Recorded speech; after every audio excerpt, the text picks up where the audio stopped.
Assalamualaikum warahmatullahi wabarakatuh.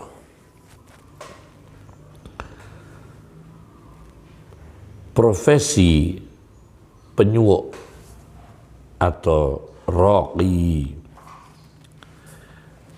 disebut juga dengan tabib atau dukun pengobatan. Bagaimana bisa sesuai dengan syariah profesi ahli suwuk, tabib, dukun supaya tidak bertentangan dengan syariat Islam sebagai ahli suwuk, tabib atau dukun yang beragama Islam? Pertama, tidak bertentangan dengan syariat Islam secara universal. Saya baca di dalam Sunan Abi Dawud dengan syarah Sunan Abi Dawud Ibnu Ruslan jilid 15 halaman 624, hadis nomor 3896.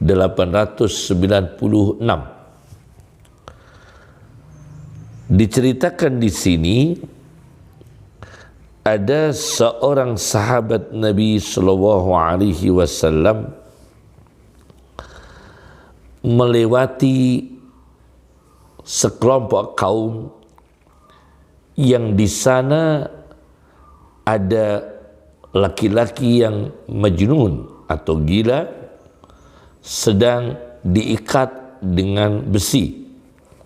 Rajulun majnunun musaqun bil hadid. Kemudian laki-laki sahabat ini, singkat cerita, mengobati orang yang sakit gila itu. Dengan apa? Pengakuan sahabat ini, faraqaituhu bifatihatil kitab, maka aku menyuwuknya dengan surat Fatihah dari kitab Al-Quran. Kemudian sembuh. Fa'atawni mi'ata syat, maka mereka memberikan hadiah kepadaku 100 ekor kambing. Maka aku sowan kepada Rasulullah Sallallahu Alaihi Wasallam, dan apa yang ditanyakan oleh Rasulullah Sallallahu Alaihi Wasallam, apa yang ditanyakan oleh Rasulullah SAW? Rasulullah bertanya, hal illa hada, apakah tidak ada yang dibaca kecuali ini Fatihah kitab? Satu riwayat, apakah kamu mengucapkan selain Fatihah, selain ini Fatihah? Qultu la, kata sahabat, saya melaporkan kepada Nabi, tidak ya Rasulullah, saya menyuwuknya hanya dengan Fatihah. Maka Rasulullah SAW mengatakan, khudha, ambillah 100 ekor kambing itu, ambil. Fala amri, maka demi hidupku, laman akala biruqyati batil, sungguh orang telah makan dengan suwuk yang batil, suwuk yang tidak sesuai syariah, suwuk yang membawa kemusyrikan, suwuk yang membawa suwuk dengan ilmu hitam. Laqad akalta biruqyati haqqin, sungguh kamu telah makan dengan suwuk yang benar. Itu pertama. Kedua, tidak menggunakan kekuatan setan atau jin yang mengarah pada kemusyrikan.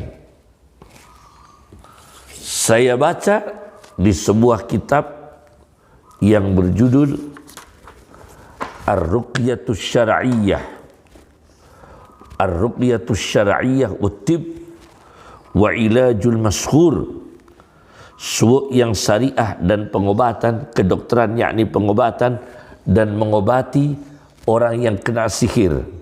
Min Sahihil Bukhari wa Fathul Bari, yang diambil dari Sahihul Bukhari dan Fathul Bari karya Muhammad Hasan Ismail. Di halaman 25 di sini dijelaskan, di halaman 25, tariqatus sahar wal kuhan, jalan yang ditempuh ahli sihir dan para peramal, taqumu asasan, berdiri secara pondasi, alal isti'anah bil jinni wasyayatin, yaitu mencari bantuan dengan jin dan setan-setan. Wa hadha syirkun li'annahu isti'anatun bi ghairillah, ini syirik karena minta pertolongannya pada selain Allah, yakni jin dan setan.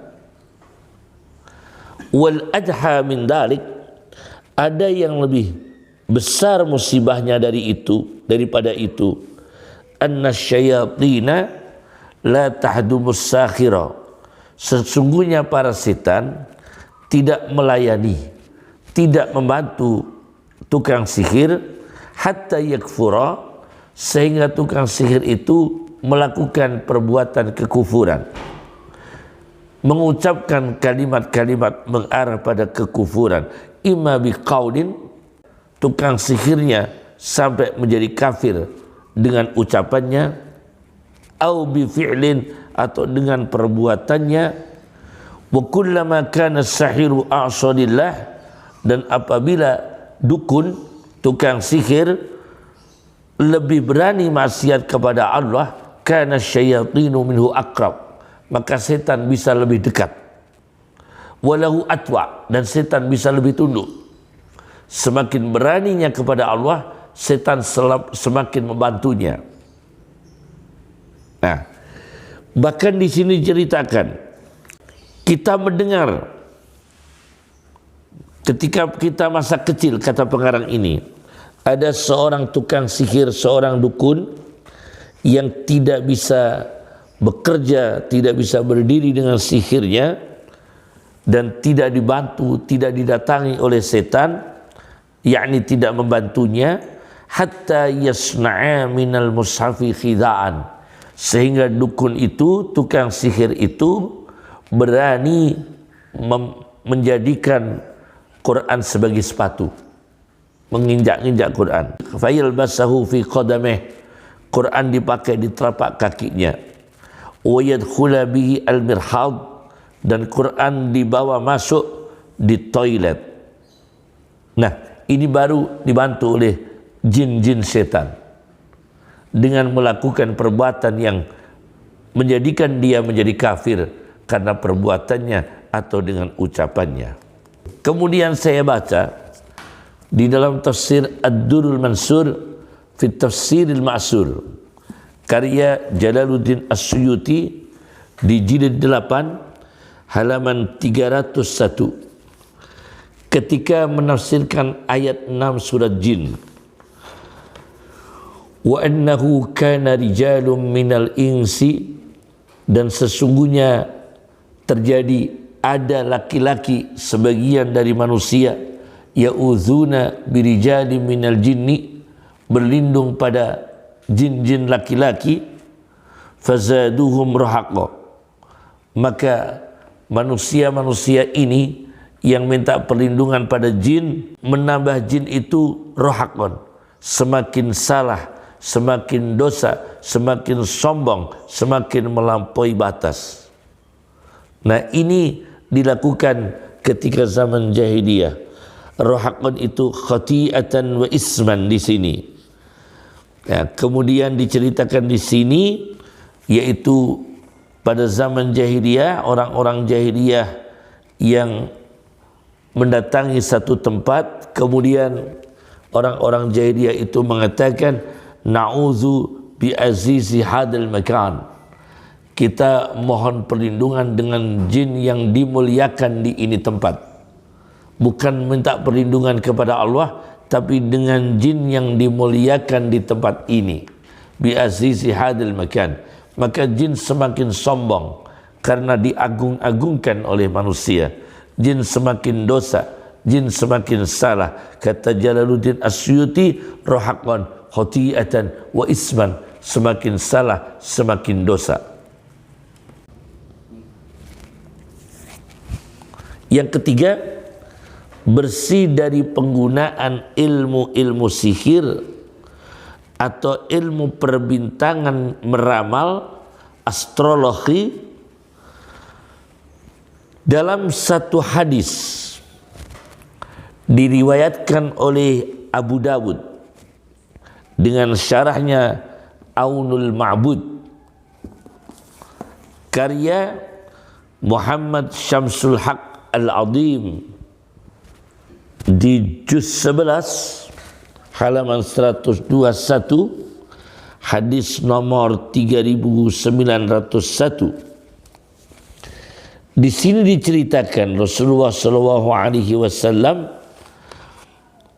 bersabda, "Man iktabasa ilman minan nujum," barang siapa yang mengambil, iktabasa dalam sarahnya Aunul Ma'bud, akhoda mengambil, wahassola menghasilkan, wahassola boleh dibaca wahassola dan menghasilkan, wa ta'allama mempelajari, ilman minan nujum ilmu dari ilmu-ilmu perbintangan, iqtabasa syu'batan minas sihri, maka dia telah mengambil sebagian cabang dari ilmu sihir. Zada ma zada, dia menambah ilmu perbintangan, meramal astrologi untuk meramal nasib, dia menambah juga ilmu sihirnya. Nah, di sini dimaknai astrologi, ilmu perbintangan yang terkait dengan ramalan. Misalnya di sini diceritakan meramal taghyiril as'ar, perubahan harga, ilmil kawain wal hawadis allati lam taqa', meramal peristiwa-peristiwa alam dan kejadian-kejadian yang belum terjadi.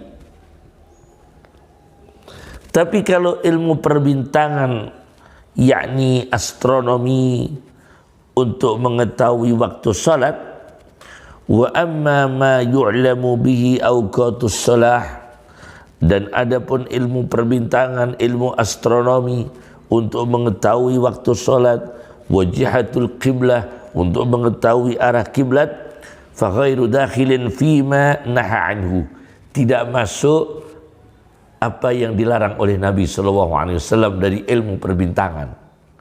Ilmu perbintangan, ilmu astronomi untuk riset-riset ilmiah yang tidak mengarah pada pemaksaan meramal perkara yang gaib, yang tidak mengarah pada kesyirikan, tidak mengarah pada sihir, teknologi yang bermanfaat untuk manusia, riset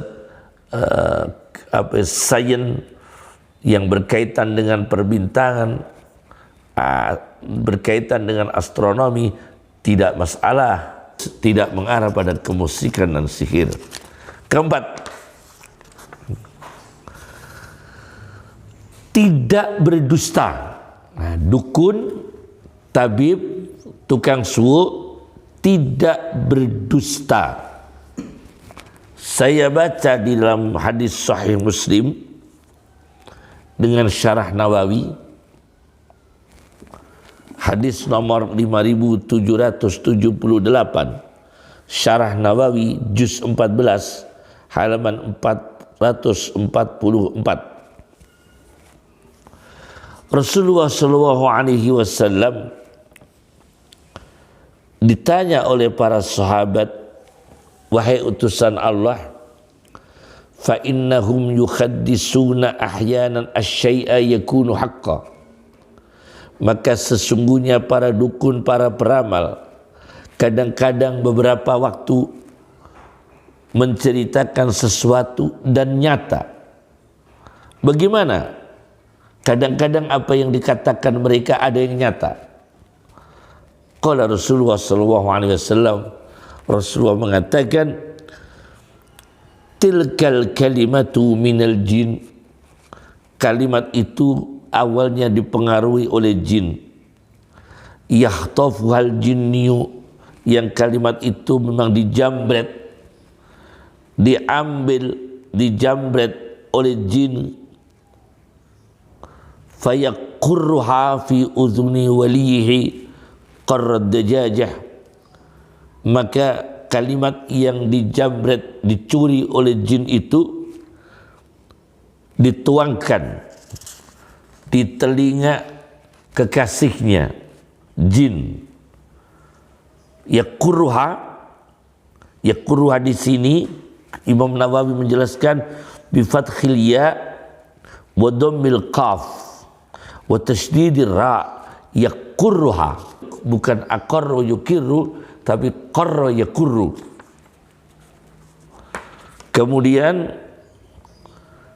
dari kata qarra yaqurru, fi udhuni walihi, dituangkan di telinga kekasihnya, yaitu para dukun dan para peramal yang tidak bersyariah.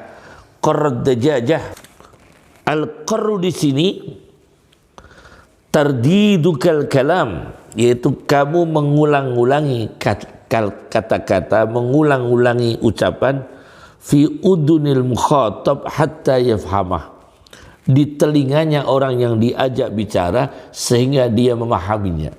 Jadi jin ini terus mengulang-ulang informasi itu pada telinga para dukun, para tukang ramal sampai memahaminya.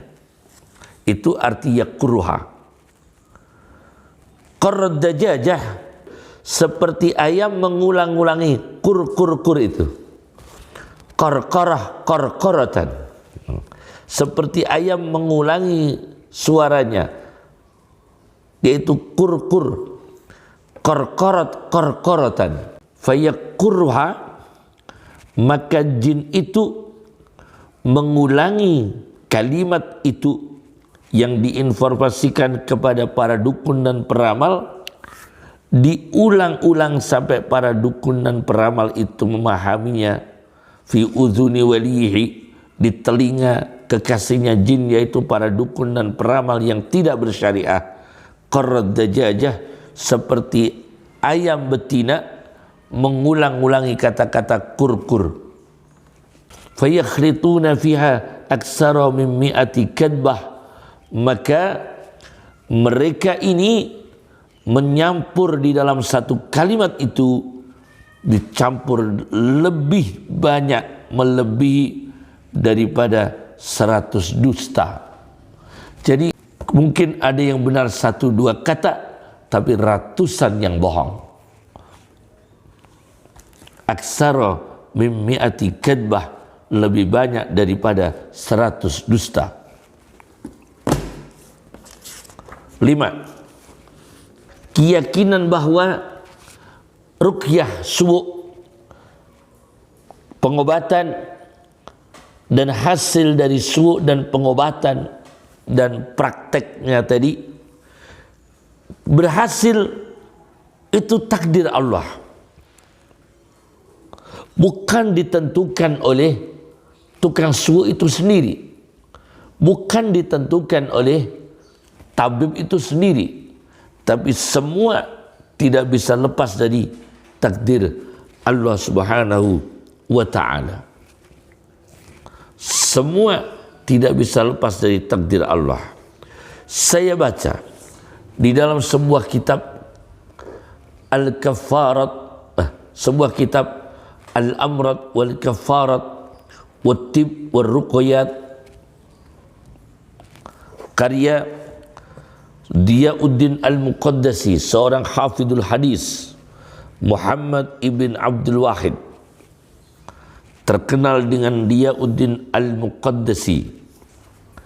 Di dalam hadis nomor 86 ada seorang sahabat bertanya kepada Rasulullah SAW, kita ini orang yang mengobati, Kita ini orang yang nyuwuk. Kita ini orang yang memberikan cara-cara perlindungan.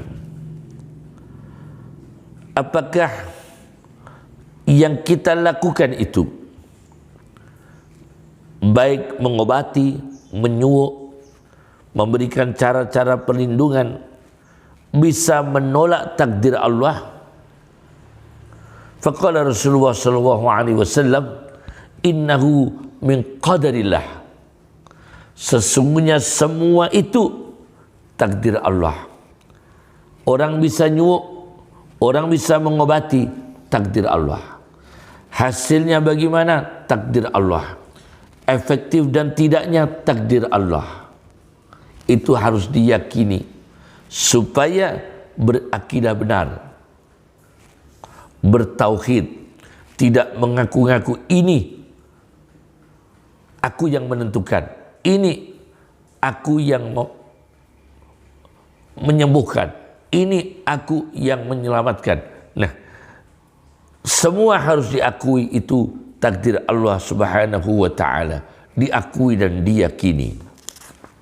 6. Seorang tabib atau tukang suwuk atau dukun yang berhati-hati dengan syariah tidak mempromosikan diri, tidak mengiklankan diri. Saya ini ahli mengobati, saya ini ahli seperti ini. Beda dengan dokter yang hasil dari kuliah. Itu memang beda karena itu ada studinya dengan riset, sains dan riset, dan bisa disaksikan oleh para ilmuwan. Sedangkan para dukun, orang suwuk, itu kan tidak bisa disaksikan oleh para ilmuwan, sulit untuk dirisetkan. Maka kalau dilegalkan untuk mengaku-ngaku, maka akan membuat ruang dusta terhadap publik. Kalau dokter memang ada bukunya, ada data ilmiahnya, ada risetnya, ada eksperimennya dan sebagainya. Itu kalau umum, dokter yang studi fakultas kedokteran. Saya baca dalam kitab Al-Amrad wal Kafarat wa Tib wal Ruqyat karya Diyauddin Al-Muqaddasi Muhammad Abdul Wahid, hadis nomor 76. Ada seorang sowan pada Rasulullah sallallahu alaihi wasallam dan melihat di belakang tubuh Nabi itu ada semacam benjolan, pembesaran kelenjar gondok atau sala'ah. Kemudian orang ini menawarkan untuk mengobatinya dan mengatakan, fa inni tabib, saya ini ahli mengobati, saya ini ahli mengobati. Apa kata Rasulullah sallallahu alaihi wasallam? Anta rafiq, kamu adalah teman. Wallahu at-tabib, Allah yang menentukan penyembuhan. Jangan mengaku-ngaku tabib, jangan mengaku-ngaku ahli menyembuhkan, jangan mengaku-ngaku ahli mengobati ini dan itu. Anta rafiq, wallahu at-tabib, kamu adalah teman, kawan, Allah yang mengobati. Wallahu at-tabib. Yang ketujuh, menghindari bacaan-bacaan yang tidak difahami, mantra bacaan yang tidak diketahui maknanya. Karena untuk menjaga dari resiko bahwa di dalam bacaan itu ada unsur kesyirikannya, atau ada bacaan-bacaan itu yang mencederai tauhidnya sendiri, atau menyalahi teologi Islam. Nah, ini saya baca dalam sebuah kitab As-Sarimul Battar, sebuah kitab As-Sarimul Battar fit tasaddi lis-saharah al-asrar.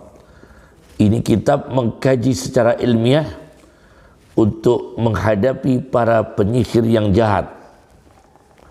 Karya Wahid Abdus Salam.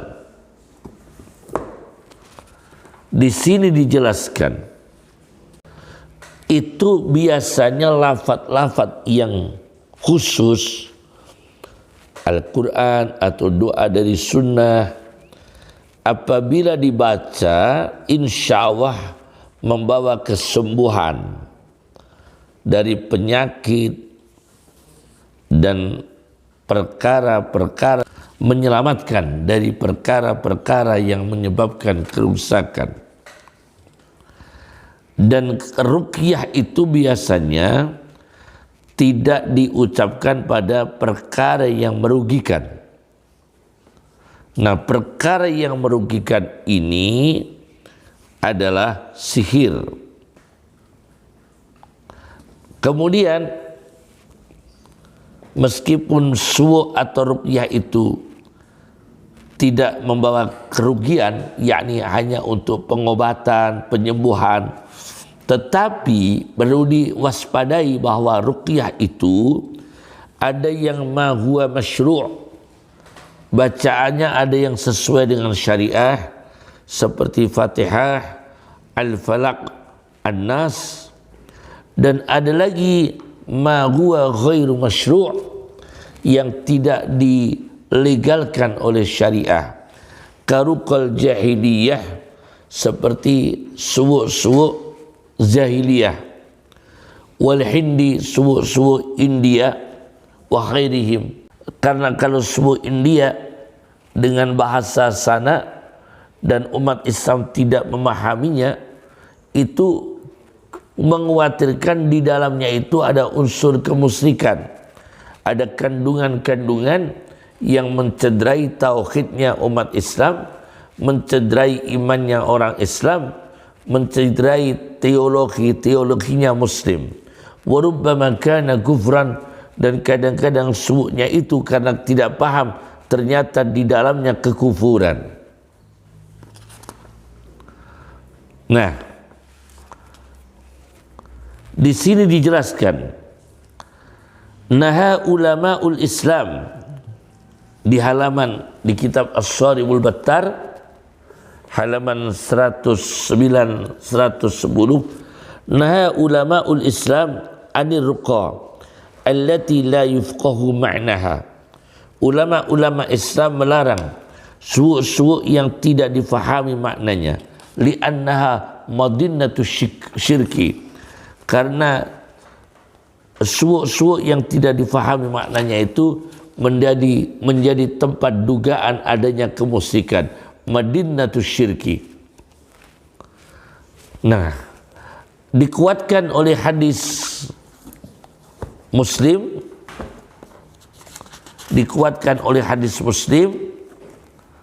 nomor hadis 5696